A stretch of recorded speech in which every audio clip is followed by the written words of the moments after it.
Hello, everyone, and thank you for joining today. I'm Brenna, and I'm the Director of Education here at Test Innovators. Our webinar today, as you know, is all about the SSAT and everything you need to know about it. This webinar is being recorded, so we'll be sending out a recording to everyone who is registered afterwards. Throughout, feel free to type any questions you have into the Q&A, and if we have time at the end, I will answer as many questions as I can, and any that I don't get to, we'll review and respond to everyone who wrote in addition to sending that recording out afterwards. I know that there may be different kinds of people here, so I will be attempting to address whatever audience you might be coming from, whether you're a parent, a student, other parent guardian involved in the process, schools, teachers, tutors.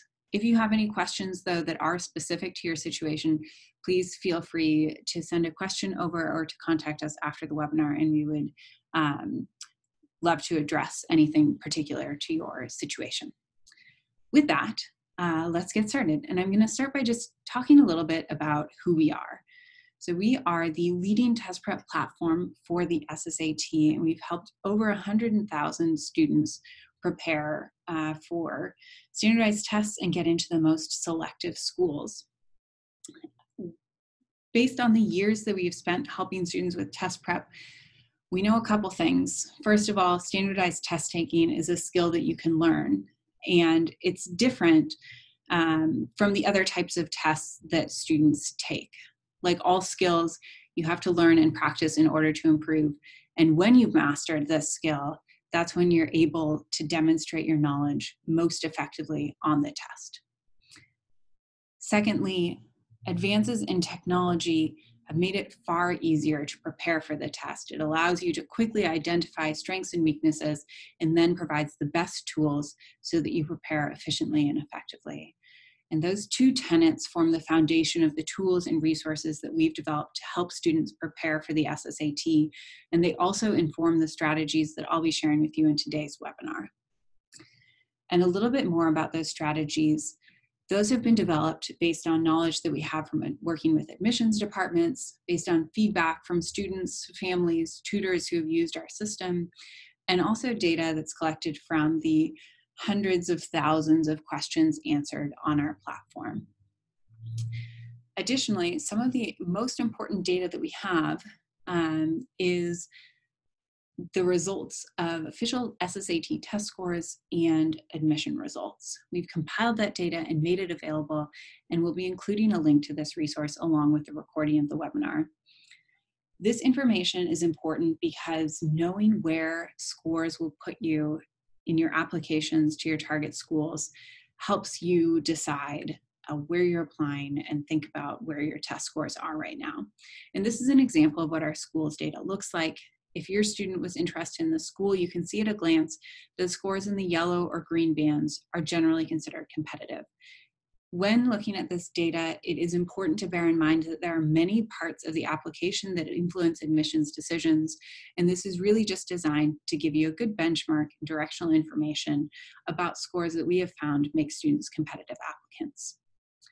For students who are using our platform, we also take that a step further, and we place your practice test scores in the context of your target schools so that you can quickly see how you compare. So in this example, for the first school that I have on my list, I can see that I am looking good in the verbal and reading sections, but I may have some work to do for that quantitative or math section. And then for this school, another school on my list, I can see that my scores aren't quite competitive yet, and I may have some work to do before I take the official test. So now, in terms of thinking about how to prepare yourself for that official test, let's talk about the agenda for today's webinar. I'm going to start by doing an overview of the SSAT and all the information that you should have just about the test content and the structure of the test itself. Then I'll talk about some overall test strategies that apply to the entire test, and then I'm going to talk through each of the sections and highlight some strategies for each. And that will include talking about the SSAT essay and why that is such an important piece of this test as well. So let's get started. Beginning by talking about the test, general information about the SSAT, the test scores and essay are used by admissions departments, and schools use this to assess whether a student is a good fit at their school. A big piece of that is usually that they're looking at how a student will be able to handle the academics, and that's really usually where those test scores come in. But another piece that sometimes schools are also looking for that you may not know or haven't thought about, so they're also looking for some information about how students will fit in terms of the school culture as well. And that's where that essay piece can come in. I'll talk more about that later. The SSAT can be taken multiple times. They have monthly test dates in addition to a flex test, which you can take once. And our recommendation is always to plan and sign up for 2 testing dates. And the idea there is that that first test date can serve as a trial test. If it goes well, that's perfect and you're done. But if there's room for improvement and you may want to take it again, that's okay because you've planned for that and you already have another testing date set up. Last basic information, the test format has historically only been on paper, but starting this year, and this has just been announced recently, the SSAT is actually doing a pilot this year of a computer-based test. Depending on where you are, this may or may not be available, so you'll want to look at the website and see. It's just going to be offered for the January and February test dates, and it will be at Prometric centers in certain cities, some of the larger metropolitan areas in the country. If you're curious if your student might be able to take the test on a computer at a Prometric site, go ahead and check out the SSAT site, and you'll be able to take a look at registration dates and availability for that computer option in your area. Other basics about the test, this is what the structure of the SSAT looks like. So students start by doing a writing sample, which takes 25 minutes. Then they have a 5-minute break. Then they have a quantitative section and a reading section. Then they get another break for 10 minutes. And then they have a second quantitative section. And then there's this final section, the experimental section, and that has 16 questions, 15-minute section with some mixed question types. It's just good for students to know that that section is coming at the end. It's not scored, so students won't be having correct or incorrect answers in that section impact their scores. Those are basically questions that the SSAT is testing out and maybe incorporating in future test forms. So it's a good idea to take it seriously, but also just know that that actually isn't impacting your score. So it's not like these other sections where you definitely want to maintain focus through the end of that second quantitative section because all of that is going into your scores. So next, there are 3 levels of the test. So there's an elementary level, which is for students applying to grades 4 and 5. There's a middle level, which is for students applying to grades 6 through 8, and then an upper level for students applying to grades 9 through 12. So with that, it's important always once you start thinking about the levels, of course, when you see the levels, you see that students of different grades are taking the same test. And so the natural question is, how does that impact what the test looks like for my students? Say if my student's applying to grade 9, and they're taking the same test as someone who's applying to grade 12, those are 2 very different students, and what does that mean for my student? So that jumps us sort of into the scoring realm. So I'll just throw all of this up here. General information for scoring is that students will receive 1 point for each correct answer. Any question they answer incorrectly, they'll lose a 1/4 point. And if they leave a question blank, they don't answer it, they'll get 0 points. And then that generates your raw score. So that's the score that looks like something like 20 out of 25, the number of points that you got for that section. And then those are normed. So you get compared to other students in the same grade. So that's really important. If you're an 8th grader applying to 9th grade, you're only compared to other students who are also applying to 9th grade. So you basically look at all of those raw scores and you say, where did you fall in terms of the scores of other students applying to 9th grade? And there you'll see 2 main numbers. You'll see a percentile and you'll see scaled scores for each of those sections, and then also for a total overall score. And so percentiles, I think, are the easiest one to look at and to understand the information that that's giving you. A percentile is always a number from 1 to 99. quick description of what that is just that a percentile, say the 34th percentile, tells you that you received more points, again, in terms of that point allocation at the top, than 34% of students your age. So note that that's not the same as answering 34% of the questions correctly. In fact, if you're at the younger end of one of those age ranges, it means that usually there are some very hard questions on the test that you're actually not expected to get right. And that's important to know because you don't want to spend a lot of time on questions that basically no one your age is going to be able to answer that correctly. So those are questions where you'd say, oh, that's a really hard question. I'm going to move on to the next one. And oftentimes, again, especially for those younger students, you can actually miss a fair number of questions and still do quite well comparatively because the numbers that everyone's looking at when they evaluate your scores are just the numbers that say, how did you do compared to your peers? So it's not just how many points did you get? It's how many points, but how many points did everyone else get? So if nobody got more than 20 points out of the 25, then if you get 20 points, you're at the very top of the class and you'll get a 99th percentile. So that naturally leads, talking about scoring, into this question of what is a good score.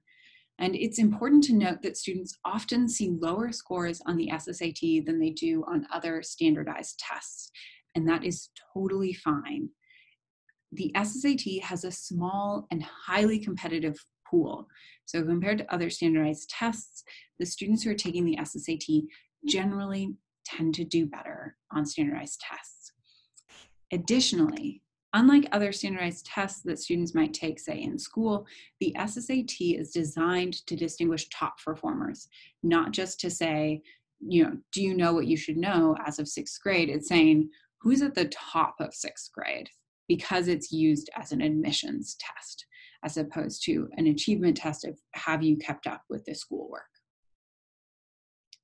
And a final, but perhaps even most important point is to always remember when you're thinking about the SSAT and your scores that applications have many parts and admissions departments generally use a holistic process to evaluate students. They'll be looking at everything else that the student sends in terms of their transcript, their grades, their personal statement, their interview or visit day, their recommendations, their extracurriculars. All of those things will be impacting their application, and the SSAT is one piece of that. However, it is notable, it is an important piece. So should you prepare? Absolutely. There are many parts to your applications, but test scores, your SSAT scores, are an important piece. And of course, you want to always have every piece be as good as it possibly can be. So the SSAT is no different. It's also a very challenging test, and preparation, knowing what to expect, and being able to do your best generally requires taking some time to prepare. A piece of that is certainly familiarity. So just knowing what kinds of questions get thrown at you and how to tackle those, that's a big piece of it. You'll also be able to learn some test-taking skills, how to approach multiple choice questions effectively, and that makes a big difference in how you do on the test. And finally, there almost certainly will be questions and content that you haven't seen before, and this is a learning opportunity. You can learn how to do questions, you can learn some content that you may not have ever seen before. So how should you prepare? Always start with a practice test. That's essentially your diagnostic. It says, where are you right now? Based on that, you'll be able to see what areas need work. So you'll start sort of with a high level, what are your scores in each section? Which of those scores do you want to improve? And then you'll get more granular. You'll say, how do I answer the questions that I didn't know how to answer the first time through? So go back through all the questions that you answered incorrectly or you skipped and say, how do I do these? After learning how to do those problems, go do some targeted specific practice in those areas. So now that you know how to tackle this, say, type of analogy, and we'll talk more about that in a second, go do more analogies like that so that you can practice and make sure you really know how to do that. Or if you learn a specific math concept, go do practice of that math concept to make sure you solidify it before you're going and taking another test, which of course is your next step. Once you've done all of that learning, evaluating, practicing, go put it all together on another practice test and see how you did. So of course, that requires materials. How do you choose materials that will be good? Certainly, here at Test Innovators, we have some great materials. As you're looking and evaluating what resources you should use, some important things to keep in mind: do just make sure that you're looking at accurate, up-to-date tests. If you're getting a book from someone, make sure that the tests in that book are up to date with what the test looks like currently. You'll want to have quick normative scoring. As I mentioned before, the normative scores are all that anyone cares about. It's a tough test, and sometimes getting half of the questions right puts you in a really good place next to your peers. So it's impossible to know how you're performing if you don't have something that gives you that normative information. And finally, timing data is really helpful for telling you about a critical test-taking skill, which is managing your time effectively. For reference, this is what we do on our platform.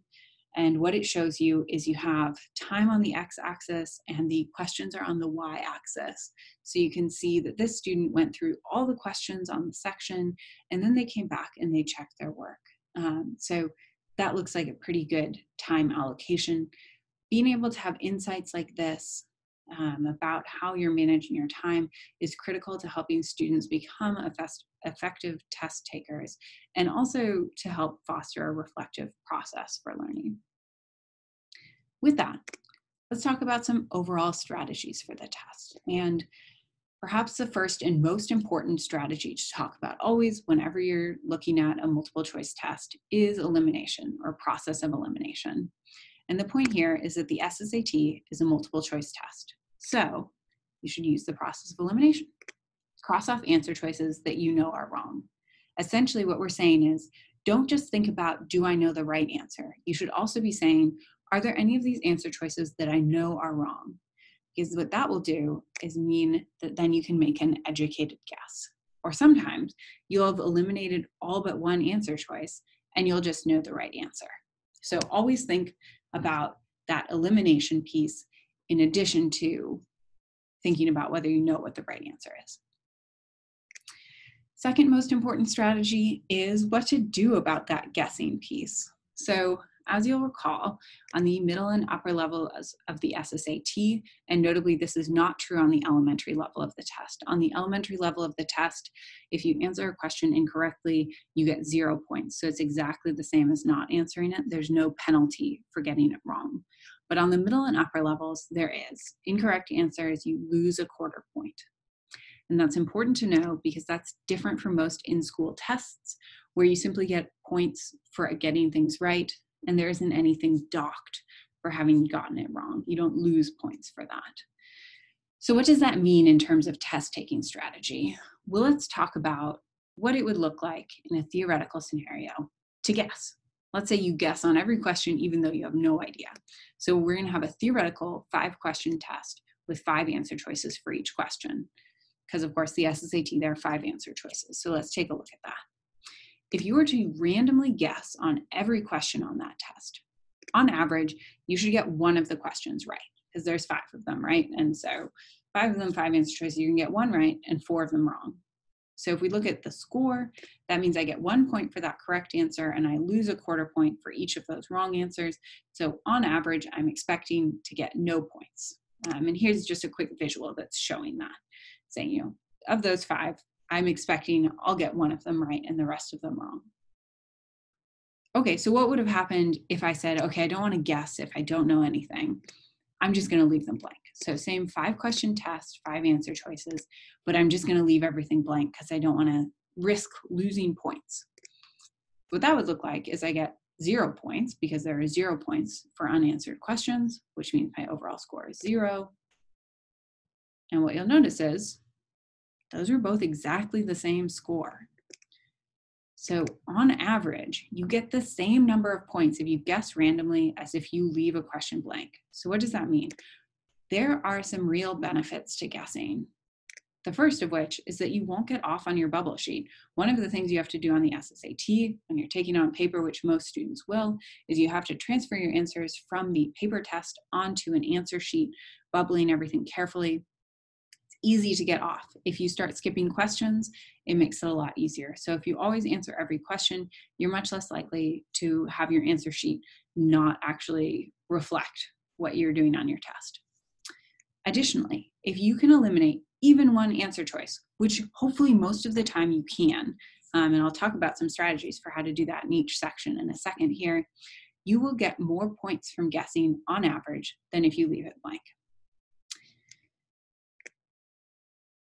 The next big picture strategy to talk about is time management. When it comes to time management, the core principle here is that every correct answer on the SSAT is worth the same number of points, 1 point. The idea being you don't get extra bonus points for getting a hard question right. Every question is worth the same amount of points. If it's a super easy question, you get 1 point. If it's a super hard question, you get 1 point. So what you just want to do is answer as many questions correctly as you can, which means you shouldn't dwell on hard questions, because if you spend 5 minutes on a hard question, but instead you could have answered 5 easy questions in that time, that's 5 points versus 1 point. So you always want to go to where you'll get more points. So focus on easy questions first. How to effectively use that strategy is to always think of questions sort of in 2 difficulty camps, easy questions and hard questions. So an easy question is one where you look at it and you say, I know how to do that. I can do that pretty quickly. I can just get through it. Anything that doesn't fall into that camp, call that a hard question. That's a question, either it's going to take you a while, or maybe you have absolutely no idea what's going on. So your first pass through the test, you should only be answering easy questions. If you ever are looking at a question, you're like, well, I don't really know how to do this, skip it, mark it, and you can come back to it later. And only on your second pass through the test should you work on those hard questions, because again, you don't want to lose time where you could be answering easy questions by dwelling on a hard question. A couple other tips that can help with time management, the first of which is just to keep track of your time during the test. So there will be a clock at the front of the room. You'll be able to see how much time you have. Make sure that you're just tracking that so that you don't fall behind. So for each section, you should know your average time per question. And we'll talk about that in a second, but you also can know because you'll be told how many minutes you have for the section. So for instance, you'll be told you have 30 minutes for the quantitative section, and then you'll see that you have 25 questions. So you'll say, about how long do I have per question? About a minute. So if you suddenly find that you're behind, let's say you are on question 5, but 10 minutes have passed, you probably need to move a little faster. Or if you're rushing through, you're just blazing through the whole test and you've taken no time at all and you're already through most of the questions, slow down and take your time to make sure you're not making careless errors. And a piece of that really just comes from practice. So make sure you've practiced and you know what it feels like to spend 1 minute on a question versus 4 minutes on a question, so you start to develop an instinct for what that feels like. So with that, let's jump into the specific sections and we'll talk about what's included in the sections and some strategies for each one. So the verbal section, for the middle and upper levels, you have 60 questions in 30 minutes. So of course that means you have about 30 seconds per question, or 2 questions per minute. And for the elementary level, you have 30 questions in 20 minutes. So it's a bit shorter. And there are 2 types of questions on this section. The first half of the section will be synonym questions, and the second half will be analogies. And we'll take a look at both of those. At the core, the foundation of all of the verbal section is vocabulary. So if you have some time to prepare, the first thing that you should do is start studying vocabulary. I recommend studying for 15 minutes every day. You don't want it to be an overwhelming task, but you want it to be consistent, regular practice so that you're really learning new words and incorporating them into your vocabulary fully. And the best way to do that is to do it every day, just for a little bit. So find a place to work that into your routine. There are many ways to study. You can use flashcards. You can write sentences with the words. You can draw pictures of the words. You can study roots and prefixes and suffixes. This is also a great way to be able to break down many words. I always recommend practicing using words in conversation because that will ensure that you really have built them into the words that you know how to use. Whatever ways are most effective to you, use those, but just make sure that no matter what, you're doing some vocabulary studying if you are working to improve your verbal score. So let's talk about the specific question types on this test. So you have synonym questions, which look something like this. And the strategy for synonym questions is always to cover up the answer choices. Don't look at those first. Instead, come up with your own answer first. Say, what do I think this word means? And then find the answer choice that's closest to yours. And what that does is it prevents you from choosing an answer choice that maybe is related in some way, but isn't actually what the word means. The easiest way to make sure you're really matching definitions is to have thought of your own answer before you look at the answer choices. So now let's take a look at the second half of what you'll see on the verbal section, which are analogy questions. And those look like this. You have communication is to telephone as, storage is to, and then you have 5 answer choices. For analogy questions, what you're going to do is find the relationship between the first pair of words, and sometimes that's called a bridge.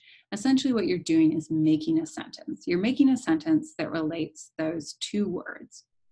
And then you'll apply the relationship to the second pair of words. So you're putting those other words into your sentence and seeing what makes sense. So you select the answer choice for which the relationship holds. So which one did it make sense for?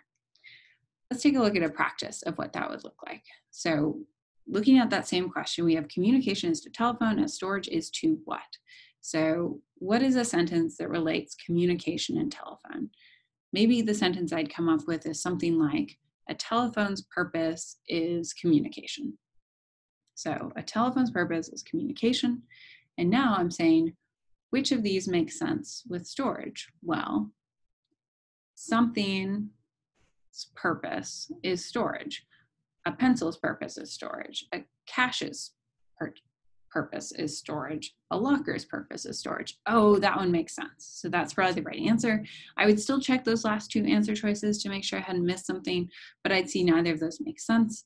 So I would lock it in and bubble in C for this question. Some tips for when you're approaching analogy questions: remember to always pay attention to order.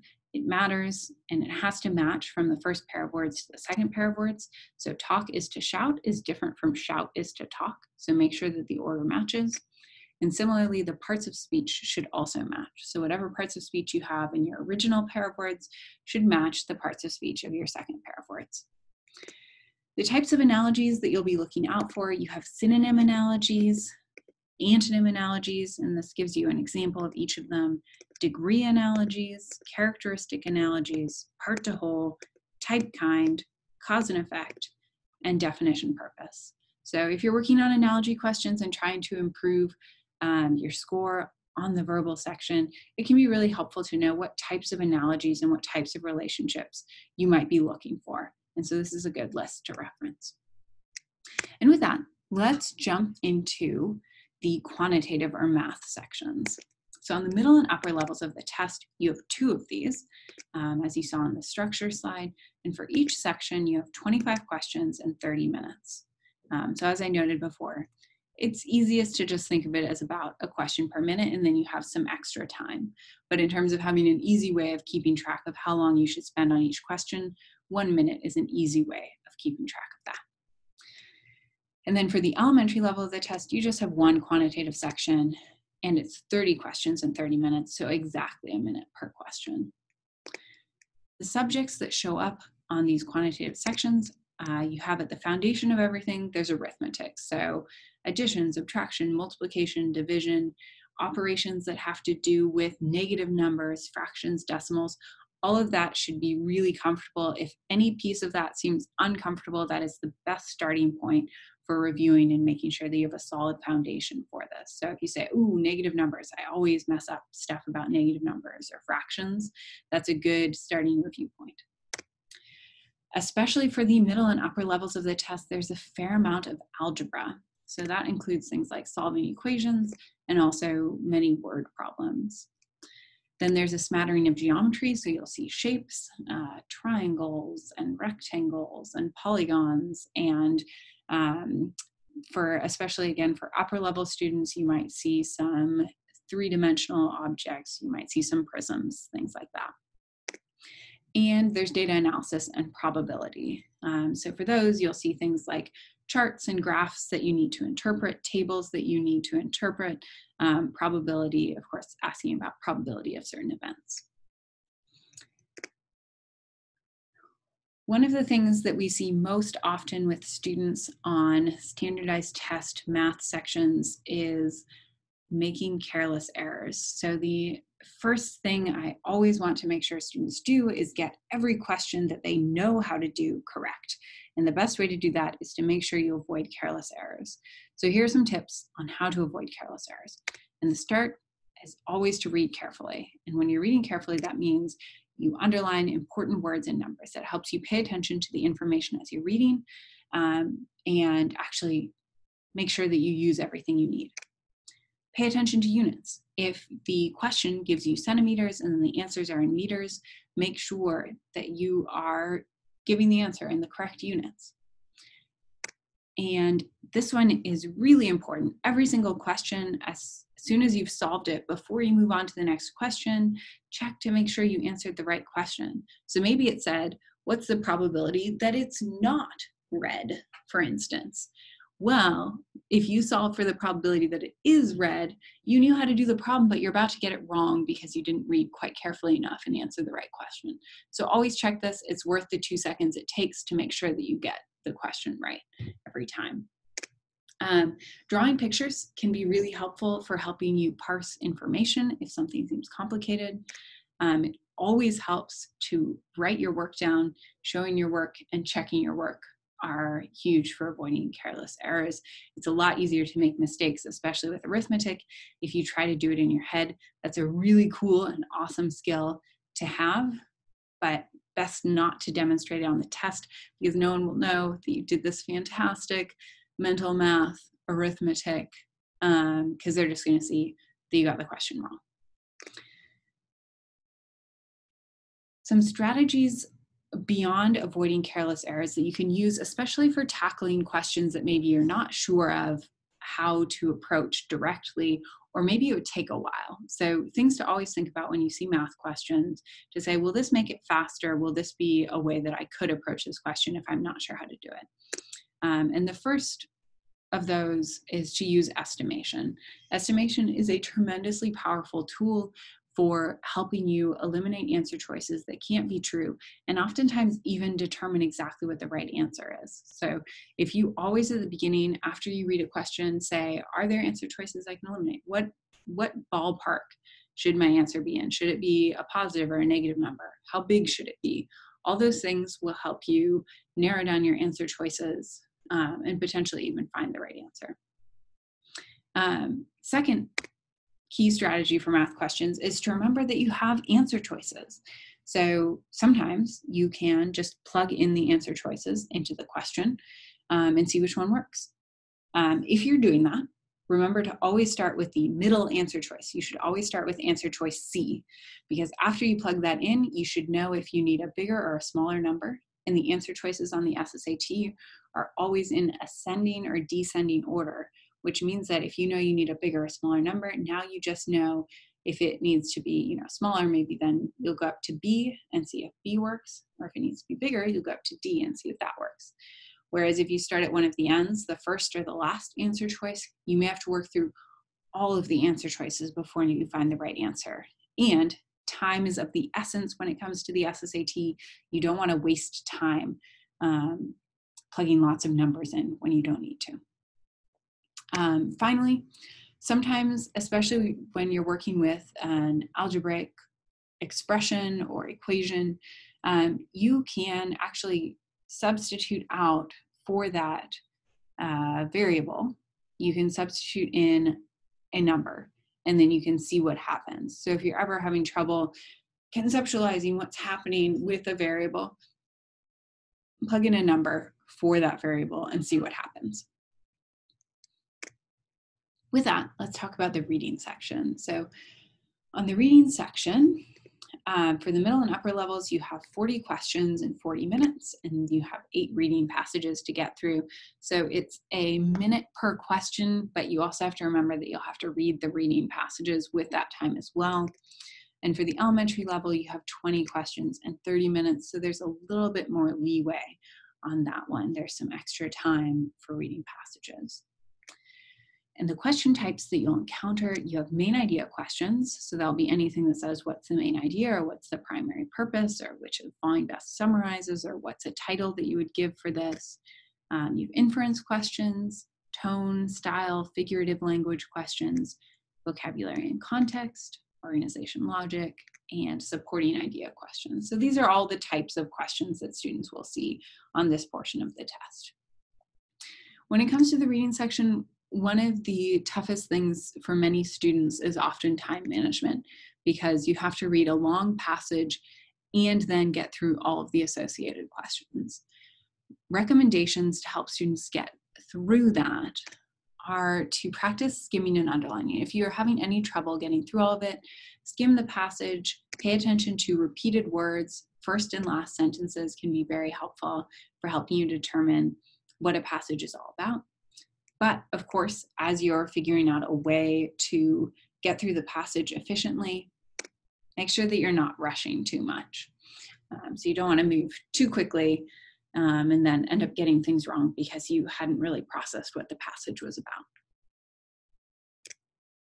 The primary strategies to use for the reading section are to always find evidence for answer choices. So go and find the line numbers in the passage where it says the answer choice that you're picking, and also to think of your own answer whenever possible before you start reading the answer choices, as you might get swayed by some tempting things that might be written there. When it comes to elimination strategies, generally avoid extreme answer choices. So if you see words like only, always, never, none, best, worst, those should be answer choices that you look out for, and make sure that the author of the passage really said something that extreme before picking that answer choice. And also eliminate answer choices that are too specific. If it's a main idea question and it's just one small piece of the passage, or alternatively, it's such a broad generalization, it's not really what the author of the passage is saying, it's just something that's true about, say, the world at large. Which brings us to the final section of the test, which is the essay. So the writing sample, you have 2 different types of prompts that you might be given. So upper level students will have a personal essay prompt and a creative writing prompt. Middle level students will have 2 creative writing prompts, and elementary level students will be given a picture prompt. So I'll talk about both of the primary types of writing you might have to do, which are either a personal essay or a story. And this portion of the test always gets a lot of questions because it's the only ungraded section of the test. So everything else gets scored. You get points for correct answers, docked points for incorrect answers, unanswered questions get nothing. The SSAT essay isn't scored. A copy of it is simply sent to schools along with your test scores. And admissions departments use the essay as an indicator not only of students' writing ability, but also of how they'll fit into the school community academically and personally. And one of the reasons that it is important and valued by admissions departments is that it's a truly authentic piece of writing from a student. So application essays can be edited extensively by parents and tutors, but the SSAT essay is really a pure sample of a student's writing, and it tells admissions departments exactly what a student is thinking about and how good their writing is. So here's some strategies for how to approach the essay. And we'll start with the most important one, which is to show your personality. This is the most important thing about the essay, is it's an opportunity for you to show off who you are and what's important to you. In terms of structure, it's always helpful to outline first. So write down what your main idea is going to be for your personal essay and what your body paragraphs will be about. So what your supporting ideas are as well. in addition to any examples that you'll be bringing up in your writing. So any specific stories you'll be telling. Outline first. Make sure you stay focused on your main point, and don't ramble onto many different topics throughout your essay. And details are really what's going to make or break an essay. So if you have good details, your writing will come alive, and an admissions department will get to know you and will, you'll make a positive impression. So really focus on using good details and examples.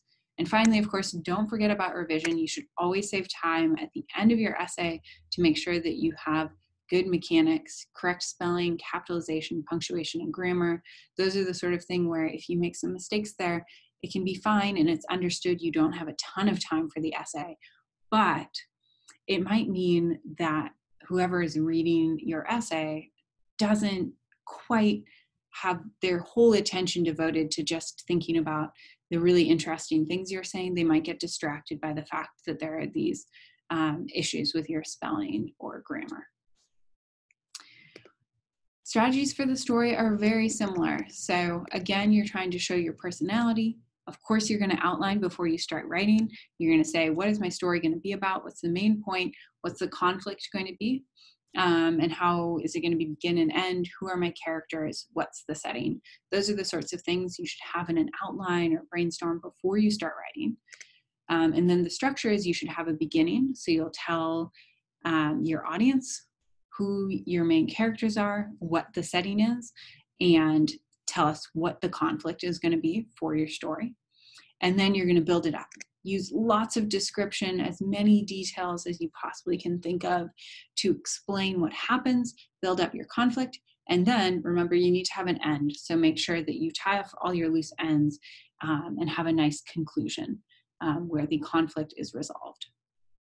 As with the essay, make sure you take the time to revise your story at the end. Save a couple minutes for that editing process. With that, we've talked about all of the parts of the test. You should have more information than you possibly could process in this short amount of time about the test and strategies for each of the sections. So let's do a quick recap of preparation recommendations, and then I'll see if there are any questions. So remember, always start by doing a full-length practice test. Use that to identify strengths and weaknesses. Look at your scores in the context of your target schools to see where you're trying to land. Learn the content and strategies that you need in order to improve whichever scores you want to improve. Practice, of course, at the core of all preparation. Throughout that process, please don't hesitate to reach out to us. So you can visit ssatpracticetest.com to access all of our materials and resources for preparing for the SSAT. And you can contact our support team with any questions you have about the preparation process at this email or phone number, and we would be more than happy to answer any questions you have and help you in the process. With that, let me take a look and see if we have any questions. And I'm not seeing any. So with that, thank you again for joining. If you do have any other questions that you'd like to send, you have our contact information here.